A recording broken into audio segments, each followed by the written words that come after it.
Hello guys, welcome to a new lecture of Dr. Dentist. This is again Dr. Said Hamid with a new lecture, and this is the second lecture of pulp cupping. As we talked about pulp cupping is a procedure in which the carious is near the pulp. It is adjacent to the pulp and the pulp is in danger. The pulp is in peril. We need to protect the pulp by some procedures. This is called pulp cupping. Pulp cupping has got two kinds. One is called indirect pulp cupping or IPC, and the next one is direct pulp cupping or DPC. We have already talked about indirect pulp cupping. If you still don't know about it, please watch the previous video. Today, I want to talk about direct pulp cupping. In direct pulp cupping, the carious is also near the pulp. Okay, it is so much near the pulp is in peril, the pulp is in danger. When you're removing the carious, the pulp is exposed accidentally by you. Okay, a mechanical exposure occurs during your preparation, or sometimes the exposure occurs following a trauma, especially in children when they fall, especially in the front teeth, the pulp is exposed.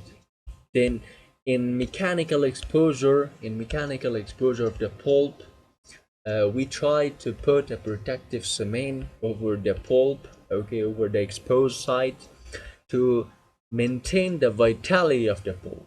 This is called direct pulp cupping. It means direct pulp means it means we have got a direct contact to the pulp and we try to cap the exposed pulp. But sometimes the carious goes forward too much. Okay, it develops so much near to the pulp that causes the exposure of the pulp. It is called carious exposure. In this case, because the pulp has been infected, it is not good to do pulp cupping. That is why don't have good prognosis because pulp is infected. So we come to indications. First, a small mechanical exposure of pulp during tooth preparation or traumatic injury. Then, if an exposure of pulp has been occurred due to, for example, caries, don't do it. It is a contraindicated case. And second, no or minimal bleeding at exposure site. The bleeding should be tiny, not more. Contraindication. First, wide pulp exposure. In wide pulp exposure, the presence of bleeding exposure site will be so much, will be maximum. That is why when there is a wide pulp exposure, it is contraindicated to do pulpotomy. Second, radiographic evidence of pulp pathology. Okay, if you see any, don't do pulp cupping, direct pulp cupping. History of spontaneous pain. If the patient comes to you and complains of spontaneous pain and night pain, don't do direct pulp cupping. It is contraindicated. And the last one, as I mentioned before, presence of bleeding at exposure site. If there is a lot of bleeding, don't do direct pulp cupping. We come to the procedure. There are two main procedures, or there are two main techniques we can do in direct pulp cupping. One is called calcium hydroxide technique, and the next one MTA technique. First, calcium hydroxide technique. In calcium hydroxide technique, a material is used by the name of calcium hydroxide. First, you administer local anesthesia to the patient, then you apply rubber dam to isolate the tooth, isolate the site. Next, check the fresh bleeding exposure site, whether it is much, whether it is minimal or maximum. Okay, check it. Then clean the area with a distilled water or saline solution, and then dry with a cotton plate. Okay. Next, at a side of exposed pulp, apply calcium hydroxide. For example, this is the pulp; it has been exposed. Uh, this yellow color is calcium hydroxide. It is applied over the exposed area, especially dicot. Then you restore the tooth by an interim restoration, for example, zinc oxide for about 6 to 8 weeks. Then after that, after 2 to 3 months, the cement is removed. We remove the cement very gently to inspect the exposure site.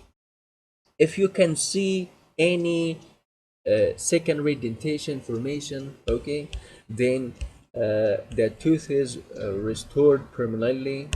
First a liner, then a base, and then a restorative material. If there is no secondary dentin formation, it means if febrile prognosis is not there, then you cannot retreat the tooth.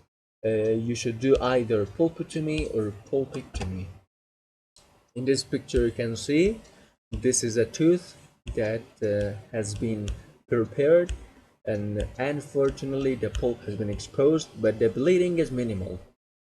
Then a dicot has been applied, okay, and has been restored by an interim restoration. After 2-3 months the patient has been recalled, and then we can see the formation of secondary dentin. Then it was restored by composite restoration. We come to the next procedure that is called MTA technique. In this technique, instead of applying calcium hydroxide to the exposed site, MTA is applied. Okay, MTA is mineral trioxide aggregate. This is applied. Then a wet cotton is placed over the MTA, and then use an ancient restoration, for example, zinc cytogenol or anything, and over it an unbonded composite. For example, unbonded composite do not like urine. After 5 to 10 days the patient is recalled again, and if there is any sign of secondary dentin, restore the tooth by a final restoration, either bonded composite or amalgam. If there is no sign of secondary dentin, you need to do pulpotomy or pulpectomy. So we come to the summary of direct pulp cupping. In the summary, you can see this is a tooth, this is the pulp, this is carious, and this is carious. And the pulp is healthy, okay? No disease in pulp, no pathology in pulp. The carious has been removed, okay, but unfortunately a mechanical exposure has occurred. Now, during the tooth preparation, you can see the pulp exposure, but this exposure is not, this is not wide, okay, very tiny exposure. Then we can use calcium hydroxide paste or MTA, okay, this is placed, and then zinc oxygenol or glass ionomer. Zinc oxygenol, if you use zinc oxygenol, over the zinc oxygenol use amalgam. If you use glass ionomer cement, over the glass ionomer cement you use composite restoration. And this was the last lecture of pulp cupping. I wish you got something. I wish you understand something. Have a good time, and don't forget to subscribe and like and comment and share my videos. Bye bye.